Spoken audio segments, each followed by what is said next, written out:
Okie dokie. So welcome everybody to our IDM Youth Services info session. We are the Work BC Center in West Shore, and we have a location in Souk too. Before I start, I'd like to do a territory acknowledgement. The Work BC Center, West Shore and Souk recognizes the traditional territories of the Esquimalt, Songhees, Souk, Chinook, and Patchedot First Nations on which our offices are located. We are proud to provide employment-related services to these nations. So our agenda for today, we're going to do a brief overview of Work BC Employment Services, and then we'll hand it over to Carly, who's from IDM Youth Services. And then at the end, we'll have 10 minutes for questions. If you do have any questions, like I said, please hold off until the end, and you can send them in the chat to myself, and I'll read them out at the end. So Work BC Employment Services. Our services are free and available to all unemployed British Columbians who are seeking employment and are legally eligible to work in BC. Some employed individuals may also be eligible for our services, such as those who are at risk of losing their current job or underemployed British Columbians with a disability. Work BC centers are located across British Columbia, meaning if you register at one Work BC center, you can transfer to another one. You don't have to do the whole registration process again. It's just a quick little transfer to your new one. Work BC offers a range of services that support job seekers to improve employment readiness and to find or maintain employment. Additionally, any BC job seeker can access a self-serve resource area of the Work BC Employment Services Center. So our resource center, it's open to all job seekers. You can come to use our computers for all your job search needs or access a printer or photocopier for job search documents. A staff member is available to assist you if you have questions or need assistance. You can drop in if you like, or you can set an appointment, either or. Workshops. Our workshops are actually now in person, and they cover all aspects of job search and job retention to ensure you achieve your goals. Different workshops we offer is resume building, career planning, interview skills, the hidden job market, and our new mature workers workshop. Wage subsidy. The wage subsidy program is designed to assist unemployed individuals or underemployed individuals to enhance their skills on the job. Wage subsidy assists the employer when hiring someone who lacks all of the necessary skills for a position by offering a percentage of your wages for up to a duration of 24 weeks. Personal employment planning. We provide individualized sessions with an employment advisor to build your return to work action plan, helping you define your plan to success. Job start supports, meaning if you get a new job, we can help with the financial support of work clothing, such as boots, scrubs, tools, short-term courses, such as food safe and first aid can be available for those who are unable to afford it, sorry. Job sustainment services. Work BC centers offer job sustainment services to help you resolve issues impacting your ability to maintain employment. We can help provide on-the-job or in-office support from experienced job coaches. They can help you mediate disputes with your employer, learn new procedures, or gain insight into today's workplace culture. And job listings and labor market info newsletter. So as a registered client of the West Shore or Souk Work BC centers, you can receive our newsletter Job Links. This newsletter features a daily list of job leads, covers local employment information, as well as employment events and programs. So if you'd like to learn more about our services, you can head to our website, which is listed below. And this is our contact information. So I'm going to stop sharing my screen and I'm going to hand it over to Carly now. Awesome. Hello. Thank you for joining me. I'm just going to share my screen here. So I am Carly, the employment coordinator with IDM Youth Services, and we're doing our land acknowledgement here as well. So we operate on the Indigenous lands of the Coast Salish people. Most of our services provided in the Lekwungen, Moosainic, Malahat, and the Cowichan traditional territories. And we appreciate our hosts and the ability to be able to work in this lovely location. So first of all, who we are. We provide safe and stable homes for youth that are in care, and that includes providing all-inclusive care for children and youth. We started in 2010 with just one location, and currently are up to operating 10 homes within this Greater Victoria area. So all of our funding and services are provided through different contractual organizations, notably MCFD, surrounded by Cedar is one of our partners, Community Living BC. So there's a variety of different funders that we provide care for youth that are in their care essentially. And it is 24/7. So we have a variety of shift types because we provide the homes and the full-time care for these youth. And our sort of overall mission statement is that we are on top of sort of the day-to-day, we will advocate for children, youth, and young adults with the goal of creating safe and stable environments for all children, youth, and young adults, as well as branching out to support their families as well. And so just a basic what we do here is we provide the safe and stable homes for children and youth in care, and also for some young adults that are receiving CLBC supports. That's Community Living BC. So outside of, they've aged out of care through the Ministry of Children, but still need a certain level of help, aren't ready for full independence. And this includes everything for caring for an individual or a household, cooking, cleaning, documentation, medication, recreational activities, appointments. It's sort of all encompassing care. And who are our persons served? So that would be the youth we care for. We do tend to have some of the highest needs youth that we serve in the area. So these individuals can't be supported in their family home for a variety of reasons. Sometimes their needs are just too high for the parents to be able to adequately support them, or there has, other family background reasons that they can't live there. And then the traditional foster home model, again, doesn't provide quite as much support. So this includes things like, various degrees of trauma or neglect, abuse that the individual has suffered. Typically that does come along with being attempted to be placed in many different areas, which provides, its own challenges for those youth. Typically, there's fairly severe behavioral and mental health issues, which are exacerbated by, some of their other challenges they've experienced, which is often concurrent disorders. So typically, you don't just see sort of one challenge with the youth. Most of these youth have compounding challenges. The youth we do get into our program here are often placed long-term.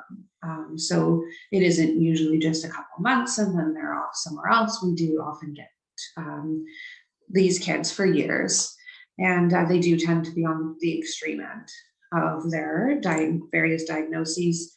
This is just an example of some of the challenges that we see our youth come in with, a variety of emotional needs, including diagnosed with anxiety, depression, various attachment disorders, fetal alcohol syndrome, oppositional defiant disorder, a whole range of things that our youth need support with.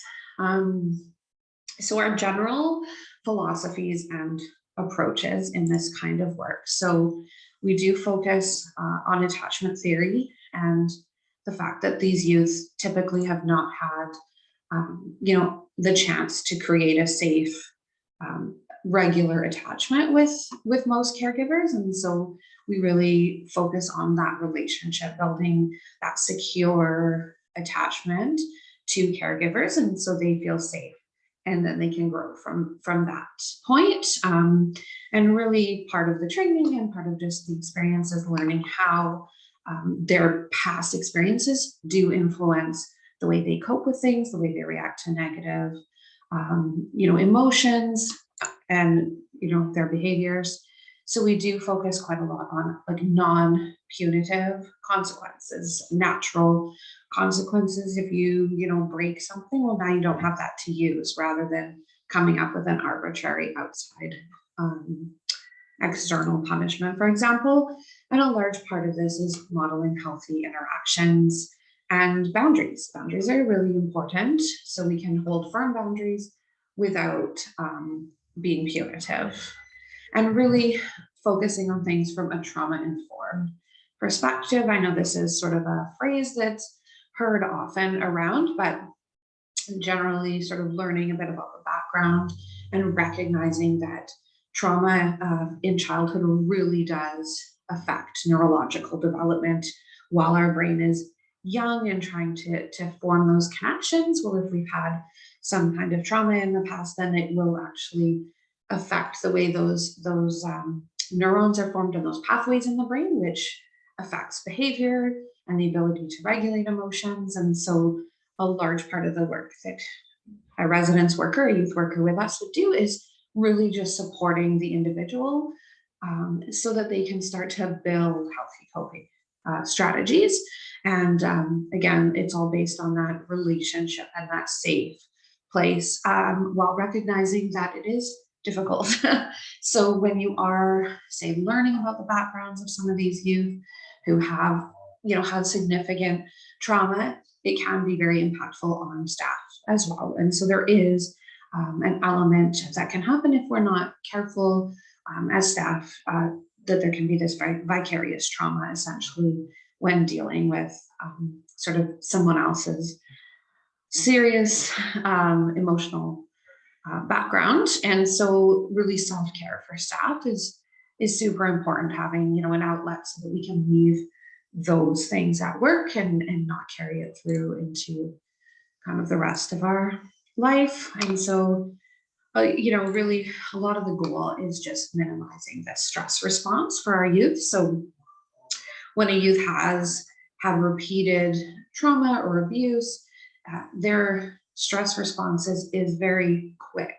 So whereas it might take, an average person a buildup of a few different things before they sort of lose their cool, someone who has experienced this trauma is like right at the edge often all the time. And so kind of understanding that they have difficulty regulating. And so often that's where the example comes in as a staff member, is to just be able to keep our cool through something that might be stressful, because often they borrow from that sort of response and that ability to remain calm in order to help them regulate their own emotions in that situation, which is really important, that things are safe and stable and predictable for our kids. And part of this is also back to, I guess, the consequences as well, but using a restorative justice approach. So for example, if someone I don't know, like punches a hole in a wall, instead of coming up with a different type of punishment, what they might be doing in terms of a restorative justice piece would be,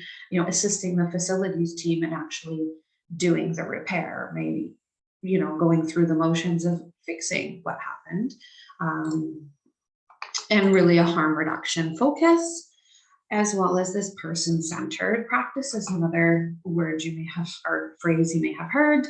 But really every sort of goal and activities are really intentional, looking at all the needs of the particular youth. So we have upwards of 20 youth at any given time that we care for, and their care plans can look completely different because we do take into account, their past, their current needs, really their interests, and sort of their long-term goals.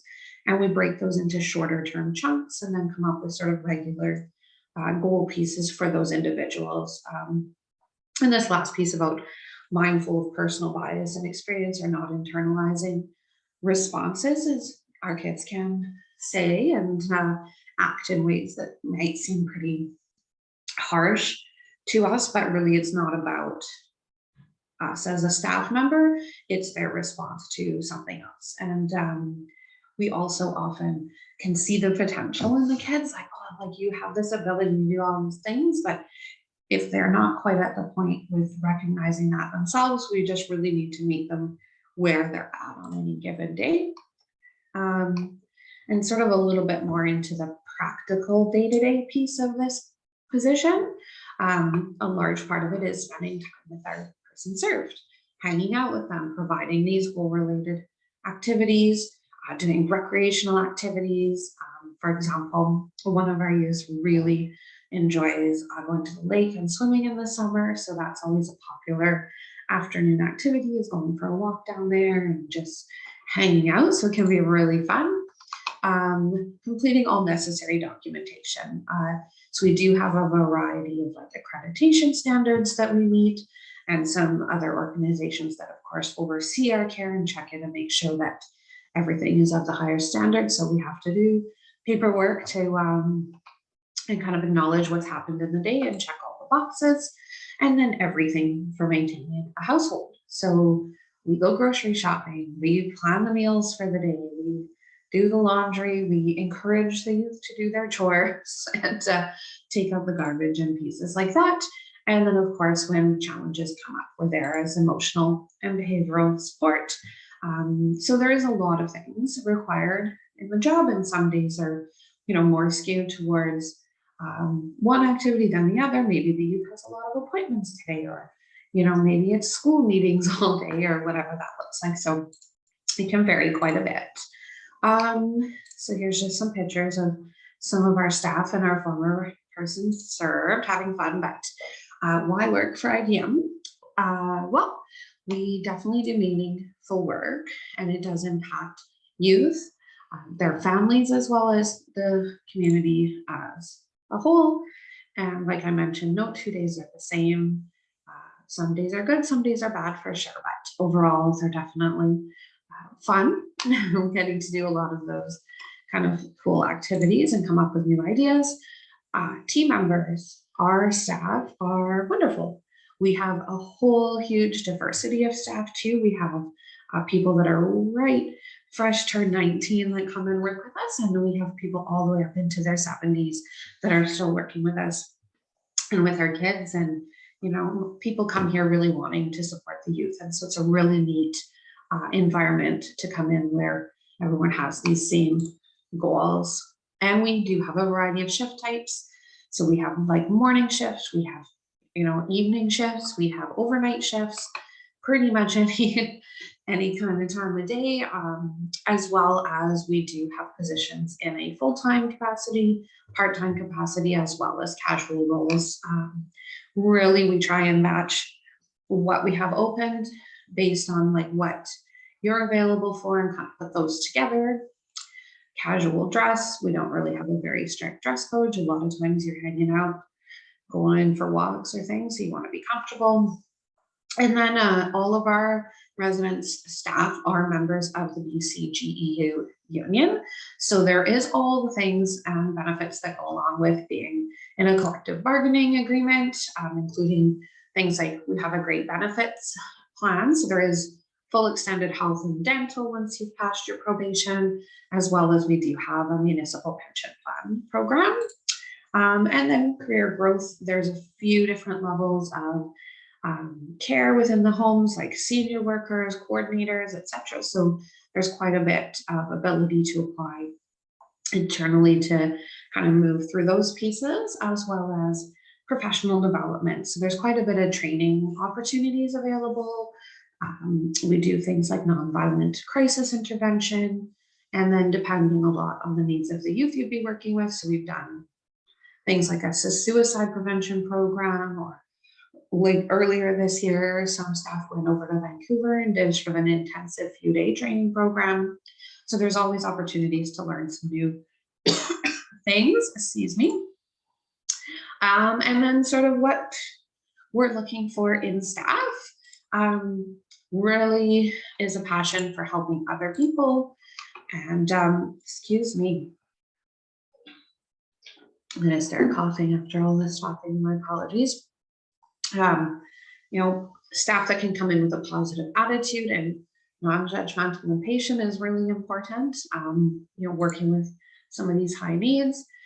Basic computer literacy, we do work with some specific programs, but just the ability to kind of learn those new things is great because you will be doing a lot of paperwork there. And teamwork and communication with the other members of the household. Now, we do have a couple of specifics that are necessary. So we do require a driver's license. Typically, we like to see a class 5, but if you have your N, that is okay. We just need you to be able to safely transport our youth to and from school and medical appointments and things like that. So that is a requirement. We are licensed and overseen by Island Health, so we do require the first 2 COVID vaccines as per their mandates. Excuse me. And you do need to be over 19 years old. That is a requirement of the Ministry of Children and Family because we do have to clear everybody with them.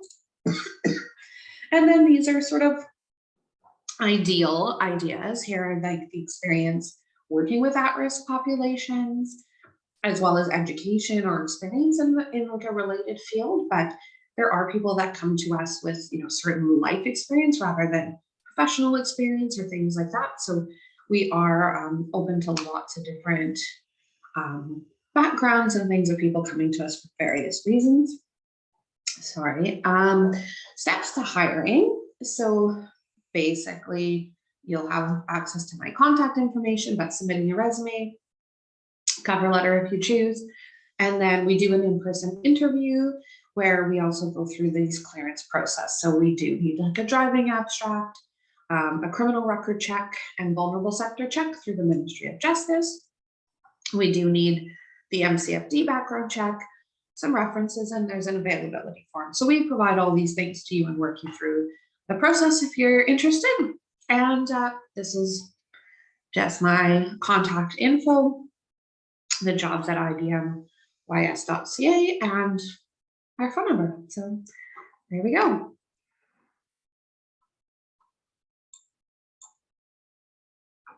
There we go. Thank you. That's wonderful. I didn't receive any questions in the chat. Would anybody like to send one now? Oh, there's one. What are the biggest challenges for the role? And what's the most rewarding part of the role? Okay. I find that the challenges definitely vary from person to person.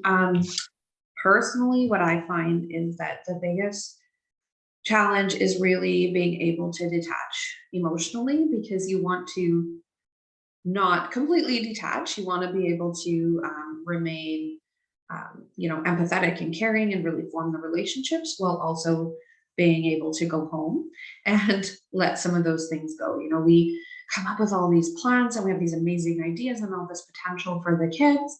And a lot of times they choose, something that we would rather they didn't choose to do. And so we have to just sort of be able to let go what we can't control for them. And so that can really be a challenge, but that's one of the reasons we talk about self-care so much, because sometimes it is, okay, you just need to take 5 minutes and go for a walk by the water and like look at that and sort of recenter. And rewarding, I mean, there's so much that, sometimes it's like a day-to-day win, like just, for example, we had a youth who graduated last year and that was really exciting. And then he was able to go and register himself and got started at college. So that was kind of a really big, exciting win. And then other days it's like this youth got up and got in the shower today without having to be reminded. And that's the win for the day. So there's lots of there's those big wins, but there's lots of little day-to-day things too, which can be really neat. Or like this youth went and they made a friend at school and they got, those kind of things. So there's lots of rewards too. Mm-hmm. Are the positions based in Victoria? Yeah, most of them are. So I can give you a little overview. We have a couple homes that are in Saanich. Most are on the West Shore here. So most are in Colwyn or Langford. We do have one location in Souk and one in South Shawnigan Lake. Okay. Great. Another question. Would the experience gained in this position help somebody pursuing social work or child and youth care? Yeah, absolutely. It's very directly related. We do have a lot of staff actually that come to us through programs at Camosun, UVic, etc., where they are pursuing, various child and youth care, social work, psychology degrees and things, because it does give you quite a bit of hours and experience, sort of hands-on with a youth.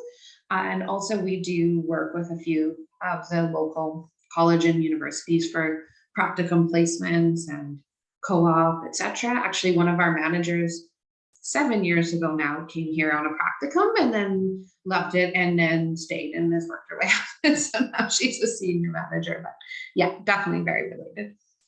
That's wonderful.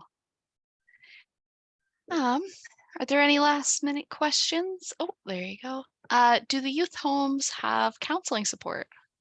Uh, Sort of. So we don't provide the support at the home. We essentially provide the home and the day-to-day care.